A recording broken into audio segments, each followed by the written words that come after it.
네, 기도하면 하나님 아버지, 오늘 월요일입니다. 오늘도 말씀 앞에 섰사오니 저희를 이끌어 주시고 진실한 하나님의 백성들이 되게 하시옵소서. 예수님의 이름으로 기도합니다. 아멘. 예, 오늘은 17일 월요일입니다. 사무엘하 4장 1절로 12절 제가 읽겠습니다. 사울의 아들 이스보셋은 아브넬이 헤브론에서 죽었다 함을 듣고 손의 맥이 풀렸고 온 이스라엘이 놀라니라. 사울의 아들 이스보셋 군에게 군 주휘관 두 사람이 있으니 한 사람의 이름은 바나요, 한 사람의 이름은 레갑이라. 베냐민 족속 에브롯 사람 림몬의 아들들이더라. 부에롯도 베냐민 지파에 속하였으니 일찍이 부에롯 사람들이 깃다임으로 도망하여 오늘까지 거기에 우거함이었더라. 사울의 아들 요나단에게 다리 저는 아들 하나가 있었으니 이름은 무비보셋이라. 전에 사울과 요나단이 죽은 소식이 이스라엘에서 올 때 그의 나이가 5살이었는데 그 유모가 안고 도망할 때 급히 도망하다가 아이가 떨어져 절게 되었더라. 부에롯 사람 림몬의 아들 레갑과 바나가 길을 떠나 볕이 쬐을 때쯤에 이스보셋 집에 이르니 마침 그가 침상에서 낮잠을 자는지라. 레갑과 그의 형제 아비나가 밀을 가지러 온채하고 집 가운데로 들어가서 그의 배를 찌르고 도망하였더라.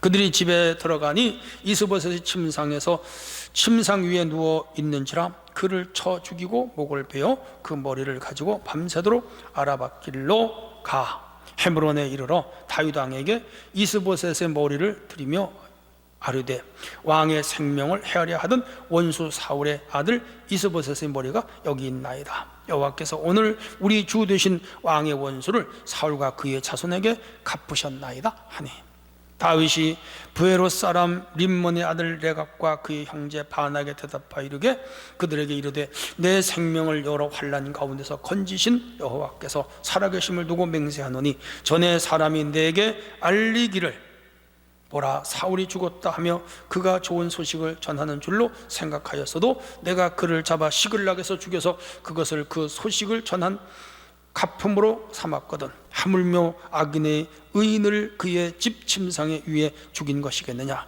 그런즉 내가 악인의 피 흘린 죄를 너에게 갚아서 너희를 이 땅에서 없이 하지 아니하겠느냐 하고 청년에게 명령하며 곧 그들을 죽이고 수족을 베어 헤브론 못가에 매달고 이스보셋의 머리를 가져다가 헤브론에서 아브넬의 무덤에 매장하였더라.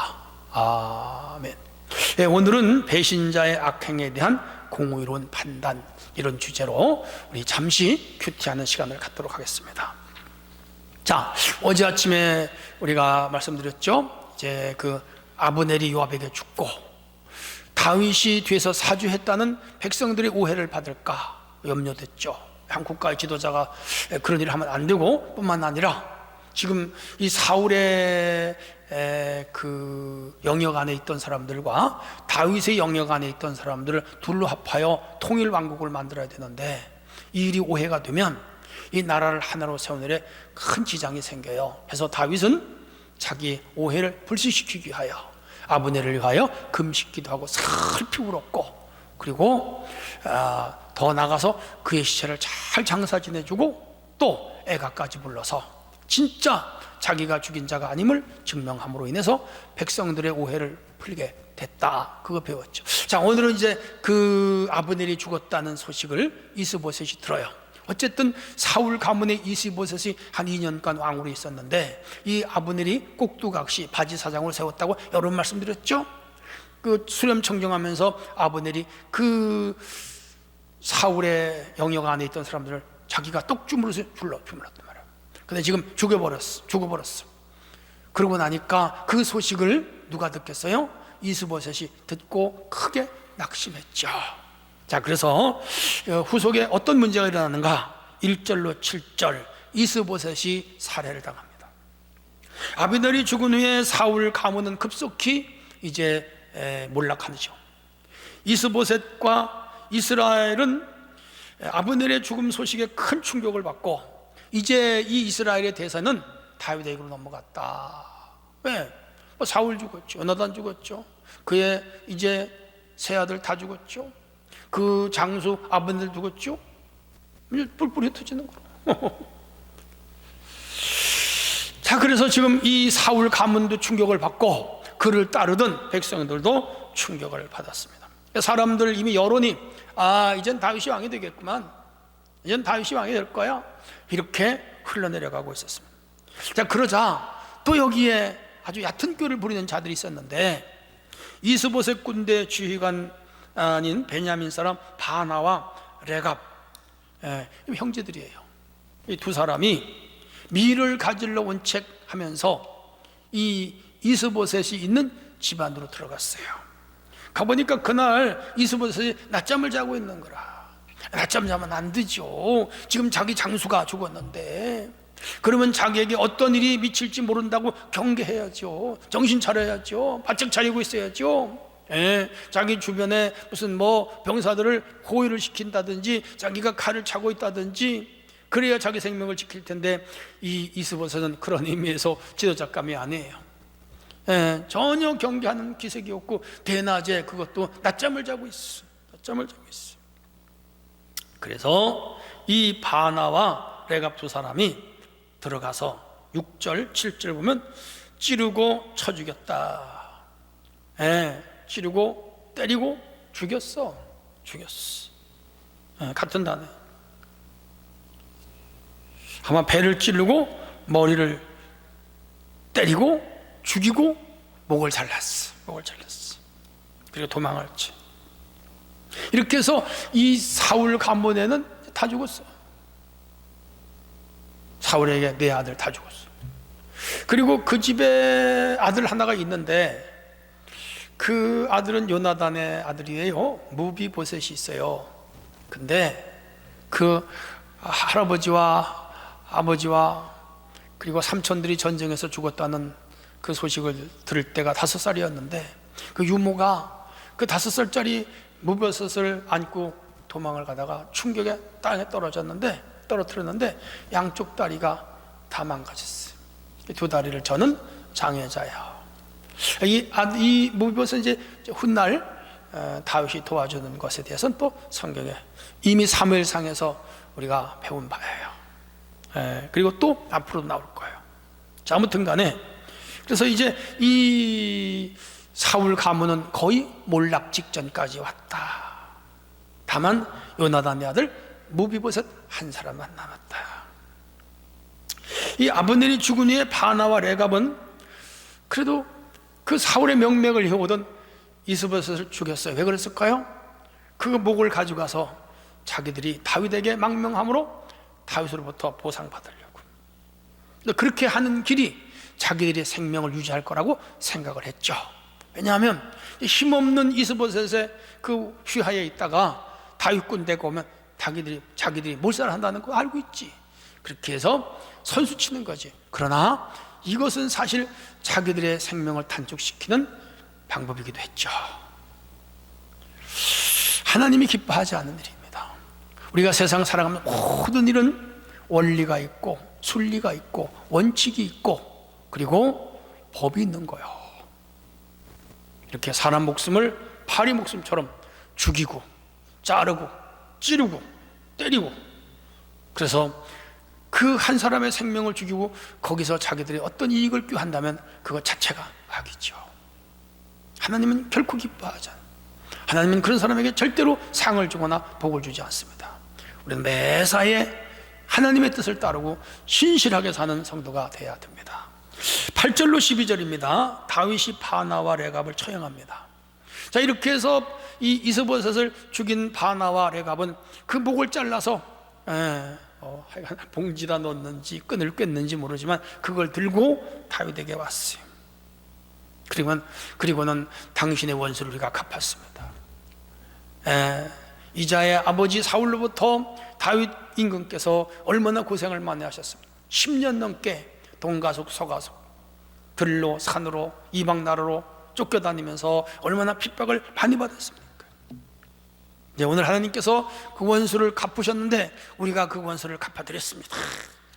누가 자기들에게 원수 갚아달라고 그랬어요? 다윗은 그런 일 안 하잖아요. 사울을 죽일 수 있는 기회가 왔는데도 죽이지 않았습니다. 사울이 길보아선 전투에서 죽은 소식을 아말렉 소년이 자기가 죽인 걸로 그렇게 거짓말을 해서 다윗에게 와서 보고하여 상을 받을 줄 알았는데 다윗이 그를 죽여버렸잖아요.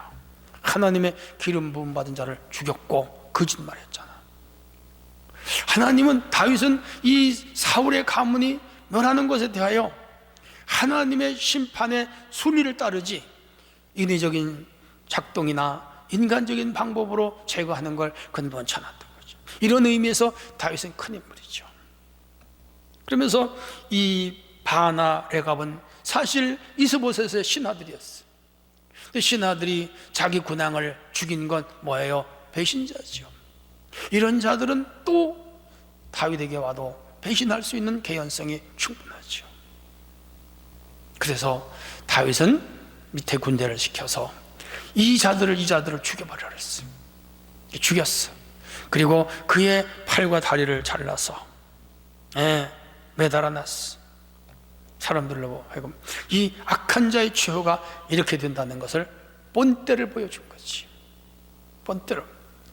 한편 이렇게 또 해야 하는 정치적인 이유가 있어요. 왜냐하면 아브넬은 요압이 죽였는데 다윗이 죽인 걸로 오해를 살까봐 그야말로 금식기도 하고 애가를 지어 부르고 장례를 잘 치러주면서 오해를 풀었는데 이 바나와 레갑을 또 이 다윗이 받아준다면 이 다윗이 뒤에서 이 두 사람을 세워가지고 이스보셋을 죽였구나, 그렇게 또 오해를 받을 수 있어. 오해받을 수 있죠. 그러니까 이 다윗은 앞으로는 선한 척하면서 뒤에서는 호박씨 깎는구나, 이러한 오해를 받을 수 있죠. 충분히 백성들이 그렇게 오해할 수가 있습니다. 오늘 우리 사회에서 정치 지도자들이 오해받고 막 그런 거 많이 보잖아요. 법정까지 가고 곤욕 엄청 치르잖아요. 그럼 결국은 무죄로 석방되기도 하고 그러는 걸 보면서 이 정치를 하는 사람들에게는 참 어려운 문제죠. 그래서 다윗이 자기가 사주하여 이스보셋을 죽인 것이 아니고 이 자들 스스로 상을 받으려고 사욕에 나에게 죽여서 목을 가지고 왔다는 걸 증명하기 위하여 이 죽인 이 자들을 죽이고 팔다리를 잘라서 공개적으로 내걸어 놓음으로 인해서 다윗이 오해를 불식시키는 하나의 수단이고 방법이기도 했죠.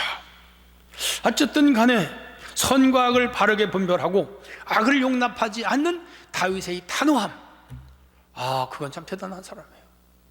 위에서 말씀드린 대로 그 바나와 그 레갑 두 사람의 이 죄를 확실하게 묻는 거다.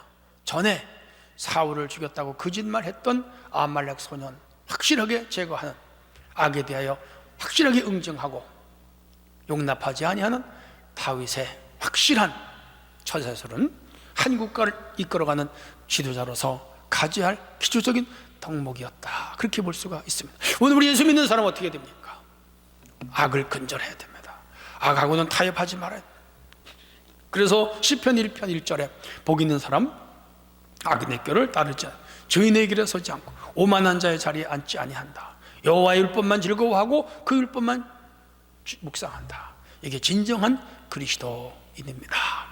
자, 이렇게 해서 배신자의 악행에 대한 공의로운 심판을 통해서 자기의 결백을 주장하고, 이렇게 해서 이제 사울 가문이 다 무너지고 다윗 가문과 사울 가문, 즉 이스라엘 12지파가 하나로 통일되어 새로운 이스라엘 통일왕국을 이루는 모습을 차례차례 보게 될 것입니다.